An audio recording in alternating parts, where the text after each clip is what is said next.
All right, we're about to record episode 185 of the Matters of Faith podcast. Anyone that joins in during the live chat is welcome to throw questions in, and I'll try to incorporate those in as best I can. There's a few different elements that I'm adding in today in this episode that are kind of coordinating around not only the recording of the video portion of the podcast, but the incorporating all the elements of the audio version as well. So we had a very successful episode last week with Wiley Young as a guest, and we're continuing to add to the experience with the video and that sort of thing. So we'll get ready to begin the portion that would be the audio version of the podcast as well. Thank you for anyone who's dropping in on the video, and hopefully you enjoy that experience, and we'll come back for more episodes. So we'll get started here in just a moment.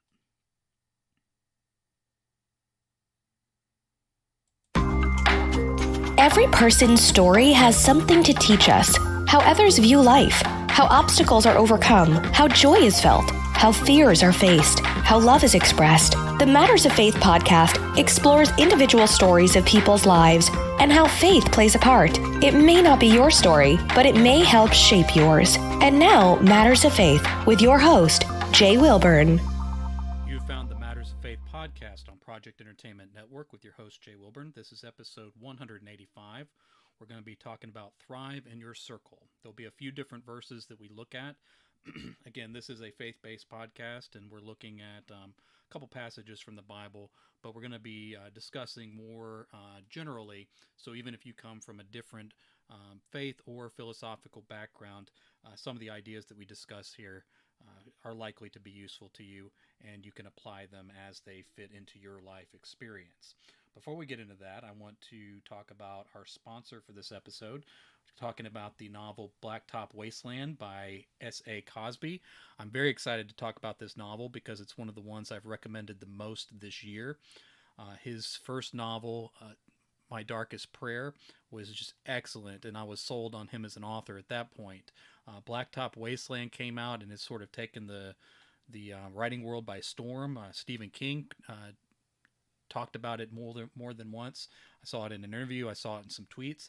I got to tell you, I'm very, very jealous of Mr. Cosby and the attention this book is getting. We want to look at what this book is about. So checking out Amazon. Beauregard Bug Montage, I believe I'm saying that last name correctly, is an honest mechanic, a loving father, husband, and a hardworking dad. Bug knows there's no future in the man he used to be, known from the hills of North Carolina to the beaches of Florida as the best wheelman on the East Coast. He thought he'd left all that behind him, but as his carefully built new life begins to crumble, he finds himself drawn inexorably back into a world of blood and bullets. When a smooth-talking former associate comes calling with a can't-miss jewelry store heist, Bug feels he has no choice but to get back in the driver's seat. And Bug is at his best where the scent of gasoline mixes with the smell of fear. Haunted by the ghost of who he used to be and the father who disappeared when he needed him most, Bug must find a way to navigate his blacktop wasteland or die trying. I absolutely love this book, and it's excellent crime fiction. His style brings in sort of I don't know if Southern noir is the right word. That's probably what people call it. But just this sort of gritty realism of a Southern scene with the crime fiction and ideas of race and just the high octane of just really well written crime fiction. I think this is an author that a lot of people are going to be knowing about in the near future, and you would do well to pick up on Blacktop Wasteland as soon as you can. I'm very excited to talk about a novel that I really did enjoy very much. And now we'll get into the rest of the episode.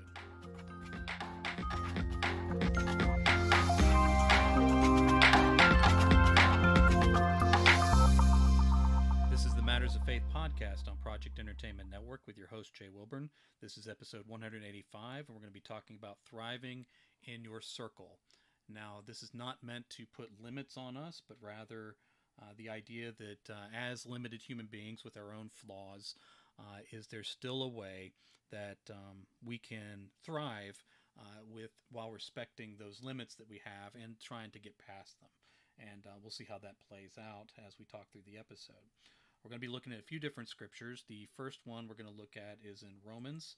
We're looking at Romans chapter 8, verses 31 through 39. This is the sort of more than conquerors and what shall separate us passage from the Bible. So we'll read through it real quick. What then shall we say in response to these things? If God is for us, who can be against us? He who did not spare his own son, but gave him up for us all, how will he not also, along with him, graciously give us all things? Who will bring any charge against those whom God has chosen? It is God who justifies. When then is the one who then is the one who condemns? No one. Christ Jesus, who died, more than that, who was raised to life, as is at the right hand of God, and is also interceding for us. Who shall separate us from the love of Christ? Shall trouble or hardship or persecution or famine or nakedness or death or sword? As it is written, for your sake we face death all day long. We are considered his sheep to be slaughtered. No, in all these things we are more than conquerors through him who loved us.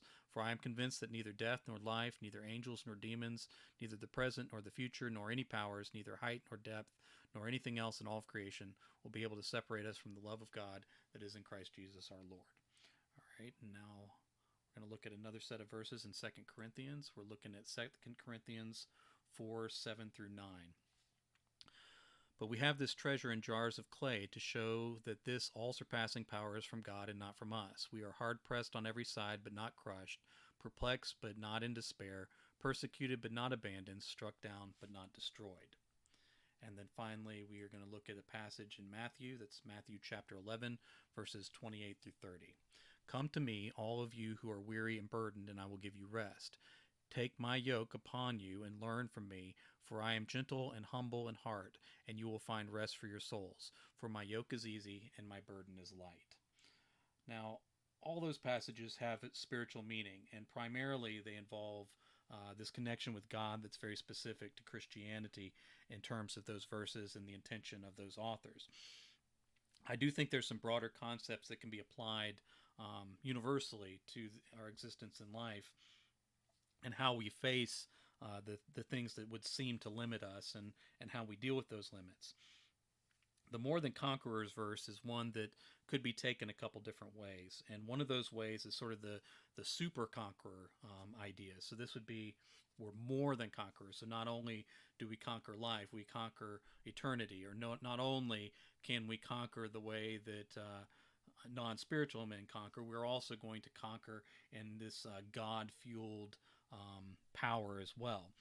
Now, there's another interpretation that I kind of prefer, and it's something different than conquerors. We are more than just conquerors.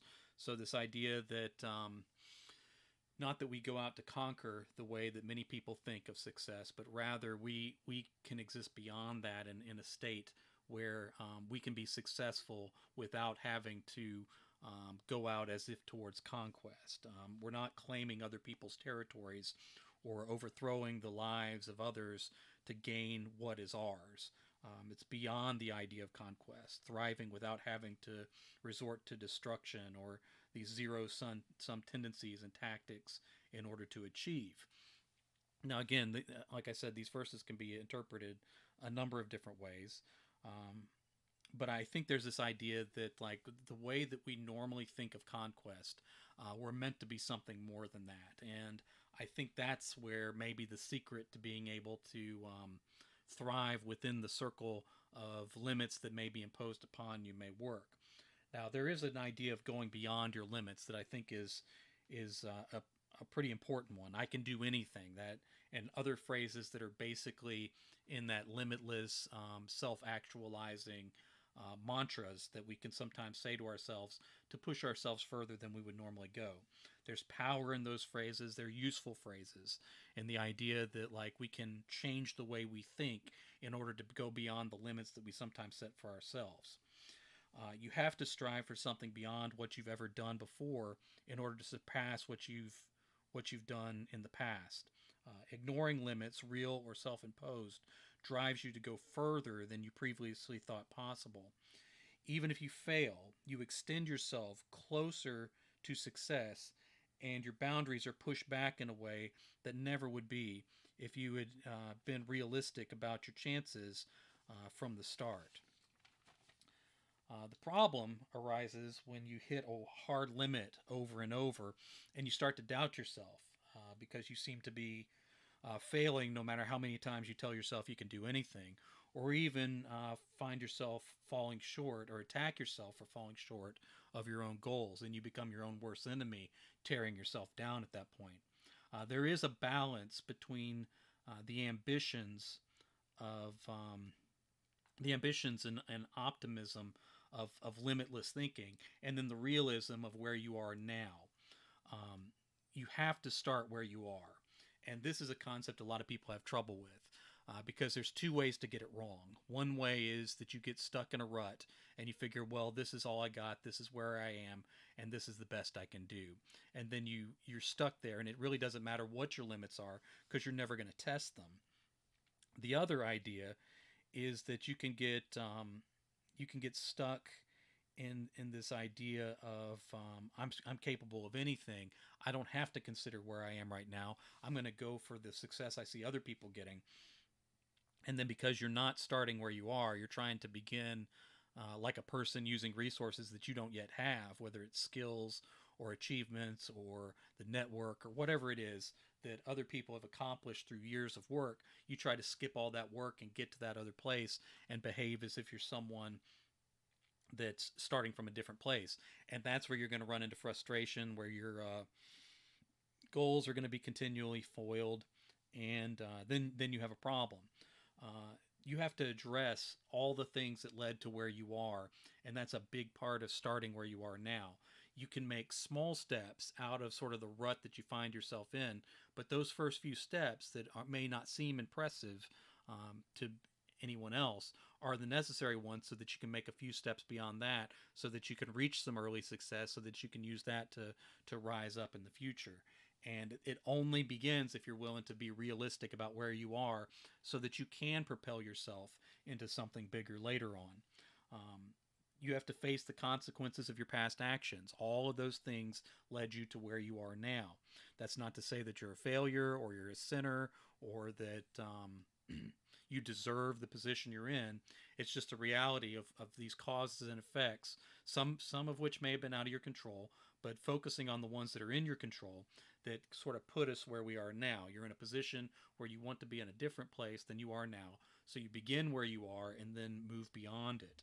So you have to address those consequences and say, okay, my past actions have led to this. What do I do to lead myself out of this, to achieve different consequences that are more positive in what I really want out of life? You got to recognize the hold of your old habits. So while you may want to change, you have developed, all of us have developed habits that keep us where we are and have led to where we are and sort of solidify us where we are and may still be leading us in directions we don't want to go. Establishing new productive habits takes time and consistent effort. So the first steps you take may be constantly trying and failing because you're building a new habit. And by the time you've developed that new habit, now you're going to have a tool that can move you out. But in the meantime, there's going to be a lot of couple steps forward, couple steps back as you are changing the way that you deal with life on a habitual level. The culminations of years of negative thinking. So all the things that, whether it's a victim mentality, whether it's the world is against me, whether it's other people tearing you down and you're internalizing that, or whether it's the idea that like, oh, that's for other people, that's not for me, or what I'm doing is important. I don't need to worry about these other things that successful people are suggesting that I try. So all those sort of negative thoughts, or the idea that like I'm not going to consider anything new, what I'm doing is fine, all those things culminate into a mindset that sort of works to keep you in place. And it's going to take work, it's going to take new inputs to change that mindset, to overcome those years of negative thinking in order to move to more productive thinking. And then the efforts to break down your well-established comfort zone. All of us have comfort zones, and we When we rest, when we do anything, we want to sink back into that comfort zone so that we can. It feels like we're thriving. It feels like everything's good, and at the same time, we're dissatisfied and we don't know why, because the comfort zone isn't really as comfortable as we think it is. More is possible later through consistent and bold work, but only if you start where you are and move out from there. There's a guy named Lynch Hunt that I respect very much. He's a motivational speaker. He has a gym up in North Carolina, I believe it is, called AWOL Fitness. And but I know him mostly from his talks and his writings and things of that nature.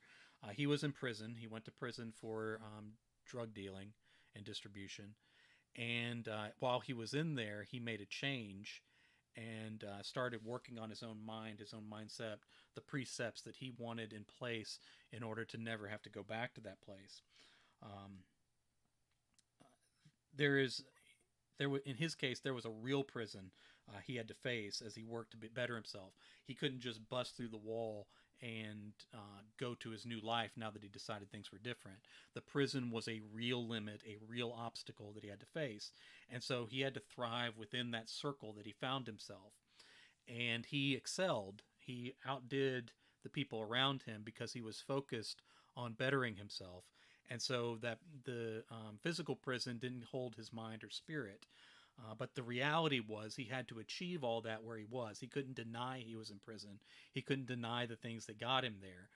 He had to start where he was and change his mindset so that when he did step out of that prison finally, he was in a place that he wasn't going to go back.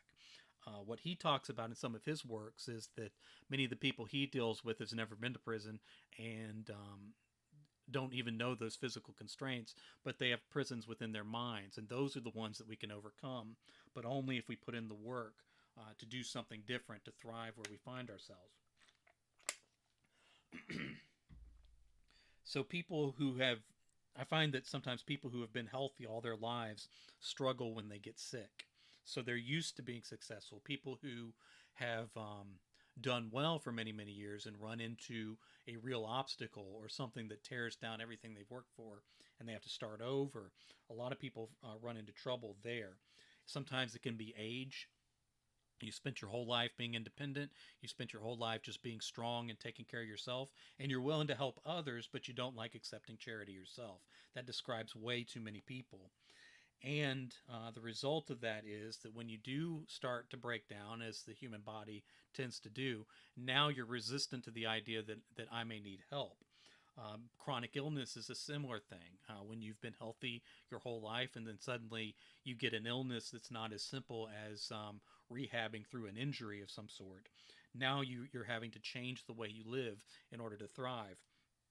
And because the bar has been set up here, that this is where my limits are. This is what I've achieved in the past, and now the bar has been pulled down to what you can achieve physically, or what you can do without any help.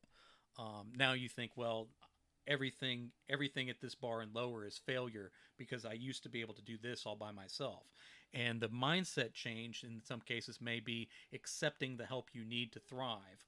Or the mindset change may need to be, okay, these are my physical limits. Now I need to stop letting these be my mental and spiritual limits. And so whereas this sort of governor has been placed on the way I used to do things, within this space that's been provided to me, I can now push to achieve more or greater things if I recognize the spot that I'm starting from. If I recognize that there's this hard limit and that now I need to work around it or in another direction in order to truly thrive and possibly even become something more than the conqueror that I was before. When we're up here and healthy and the sky's the limit and we can do everything we want to do without anybody's help, we got a conqueror mentality, this idea that we can go out and take over everything. When suddenly the limit is put on us and we can't go out to be the conqueror, then we have to become more than conquerors, something other than that is, at least according to the scriptures we looked at, something superior to the simple conquest attitude. People who struggle with chronic conditions are used to creating workarounds for themselves. They're used to saying, okay, this is where I keep breaking down. Now I need to find a way to get through my day to be as successful as I can be. And oftentimes, especially when people get in the habit of not sharing what they're going through, people don't even realize that someone's struggling with those things because they've become so good at working through it and working within it, even though it may be very, very painful for them. It's a skill that requires practice at suffering. So once we encounter a new kind of suffering, there are going to be lessons learned one way or the other, whether we like it or not. And one of those lessons is that idea of thriving within a circle, and at least surviving within that circle, and then hopefully we can go beyond surviving to become more than conquerors, to sort of rule our lives within that particular circle. Often you'll hear people say things like, I don't know how you do it. And of course you don't, if you've never been through what they're going through, but you just might find out. At some point, it may be you that's struggling through, or that's you now, and you're trying to find a way, okay, I have this imposed limit upon me. I know people talk about breaking their limits and going beyond everything that they've done before, but the problem is that doesn't seem to be working for you. And that's when, if you start thinking more strategically within those boundaries that are kind of stymieing your efforts, then something else is possible. For me, it was kidney failure and pain, and then trying to go on writing. And so my struggle was trying to achieve the things I wanted to achieve when, I was basically being poisoned from the inside out from the kidney failure.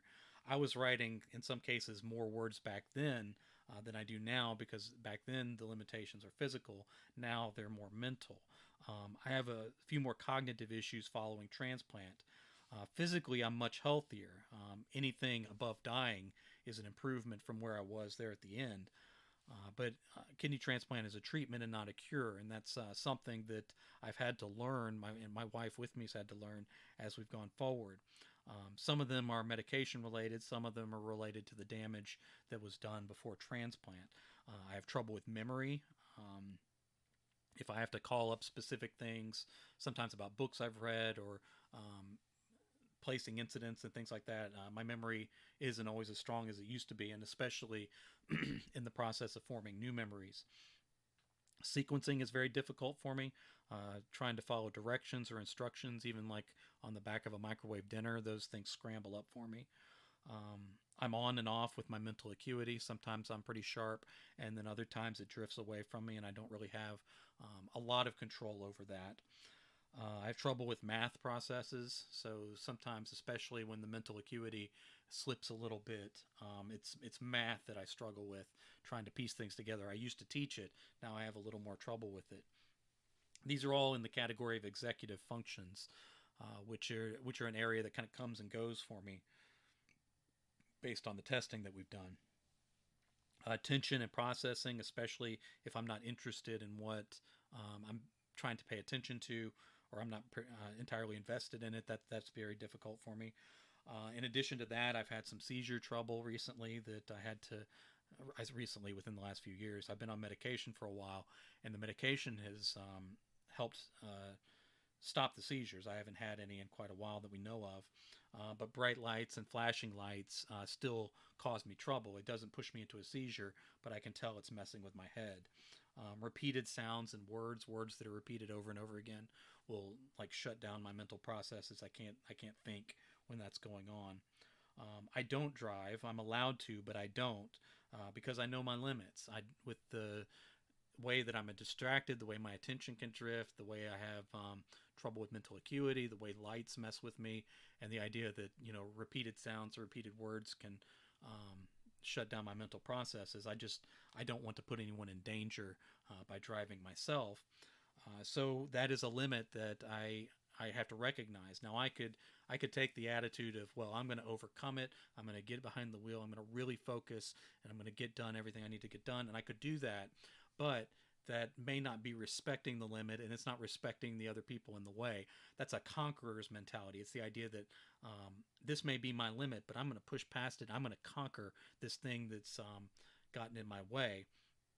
And unfortunately, that could put myself and others in danger. So I need to find a way to be more than a conqueror by thriving within my circle and finding a way to do well within those limits that doesn't create problems that could be avoided by me being more strategic and in some cases more humble. Um, there are other signs of problems. I have swallow syncope. That's where if I swallow the wrong way or that kind of thing, I can actually pass out. That's happened a couple times, and my friends and family have had to witness that and have been a little scared for me. I believe I may have central sleep apnea, which is the kind of sleep apnea that's brain related, where your brain kind of shuts off breathing and then you have to kind of catch back up there. These are all brain problems, and they may be side effects of medications. It's more likely they're from damage of years of kidney failure and also possibly physical abuse from my father that may have damaged my brain when I was hit certain times in certain ways. There's some shadows they found on my brain that could be from that sort of damage. So those are the realities. So what do I do? What do I do with it? I can do anything. I could yell and run up against those barriers again and again and again until maybe on the millionth try I broke through. And there's maybe a little bit of that idea that I kind of have to believe in my own myth to push myself beyond what I've tried before. I can also thrive in my circle, knowing all those medical and cognitive issues I listed. What ground is left to me? How do I navigate that? How do I rule that small kingdom within my particular circle? I'm capable of more than I think, but how do I get there? One approach is to barrel forward. That's what people are used to doing when they're healthy and successful, and that's what they typically do. Going for a new record, overcoming an injury, those are the kind of attitudes that you can push through those situations. When they deal with a hard boundary, it can be sort of an existential crisis then. At that point, you have to be strategic to navigate a course through and around those hard limits that shut off different pathways that may have been open to you in the past. The people you allow in can change things too. So, within my circle, I try to navigate between these mental boundaries that I've discussed with you, and I achieve a lot. And in some cases, I achieve more than people who don't have those boundaries. Part of it is recognizing where I am, recognizing my strengths, figuring out compensations for my weaknesses, and then going forward with that. Another part of it is being forgiving of myself. The idea that when I can't do as much as I wanted to that day, I'm not going to beat myself up about it. I'm going to get a fresh start the next day or when I feel better again. And then I achieve more that day than I did the day before. The culmination of that consistent daily practice of achieving within the boundaries that I find myself, and then consistently working my way through and around and past those boundaries builds up a cumulative effort that can be pretty impressive from the outside. And everybody's capable of that. The idea that you're capable of more than you seem to be if you can find your way through, if you can find a way to thrive where you find yourself and then move beyond it based on that success that you build up. The people you allow in sometimes affects that within your circle. They should be positive and like-minded, the same goals and ambitions. They don't have to be the same as you. They don't have to be in the exact same place as you. They don't even have to be working on exactly the same thing you are, but you should be sort of on the same path, working towards the same goals, same levels of ambition, so that you're lifting each other up and you don't have people in your life that are dragging you down because they don't care to achieve the things that you are. The ideas you allow in, make sure you're not bringing in things that tear you down. You need to keep out the notions that are simply critical for no other sake than being critical. Now, you do need to take in feedback and you do need to accept criticism, but not everybody who offers criticism actually cares about your success. And that idea of trying to tear you down, in many cases to make themselves feel better about not achieving more, you don't need to let that in. So you need to be wise and discerning about that filter that you put in place when it comes to those sorts of things. Now, this is not a bubble. That's not to say only let in ideas and people that you like, but don't allow in the elements that would tear down your efforts or would hurt you personally or professionally. Is what you're doing important enough to protect and treat it with respect? This is a question you have to ask yourself, and in some cases you have to take people or events or practices or habits in your life that you've liked, that you're comfortable with, but that aren't serving you anymore. If you're having to work within a boundary that is already making it more difficult, then you may have to shed some people or some things that are not contributing to your success. People who don't believe in you, things that are not leading you in the right direction. Those are the kind of things that you need to eliminate to replace with a different circle of people and different habits that will lead to your success given the things that you're struggling with at that time. You don't need to ignore your limits in order to thrive, but you don't have to be defined by them either. So there's a happy median there. And again, I know that some of what I'm saying sort of goes against that bold conqueror attitude of I'm capable of anything and I'll go after it. As I acknowledged earlier, that sort of mantra that drives you to do more than you probably realistically should be able to do should be a part of your makeup. It should be the kind of mindset that pushes you beyond limits, because again, while we're talking about some hard limits, most of the limits in our lives are the ones that we have imposed upon ourselves. Inevitably, your efforts within that circle will inspire others to strive and thrive as well. And you may be the person that someone else who's like minded as yourself and is just now starting to begin the journey that you're fighting through, will want to include you in their circle so that you can push forward. And helping others is part of what will make you more motivated to follow through with your efforts as well. I hope this has been helpful. Before we move on, I want to remind everybody that Blacktop Wasteland is a great novel by S.A. Cosby. Again, I've read it. I've read all his work, and I'm going to continue to read his work. But this novel is something special. Blacktop Wasteland has characters that are really realistic, that make bad choices under tough situations, that continue to run up against the kind of walls where you just want to say, like, why do they keep doing this? But then you look in the story and you know, oh, I can see why they're doing this. Also, he has a style of writing that will always surprise you. Every time I was within a scene of his book, Blacktop Wasteland, I always thought, oh, I know where this is going. And I was excited about where it was going. And then there would be not one, but two, three, four turns that twisted me in a different direction. I was like, oh, I had this thing completely misread. And there's something bigger going on here. So I think it's everything you want in a crime fiction novel, but it's just a great novel overall, no matter what categories of reading that you're into. And I recommend it very, very highly for anyone that's interested in that. So again, very excited to talk about that novel, and I look forward to talking to you again next week.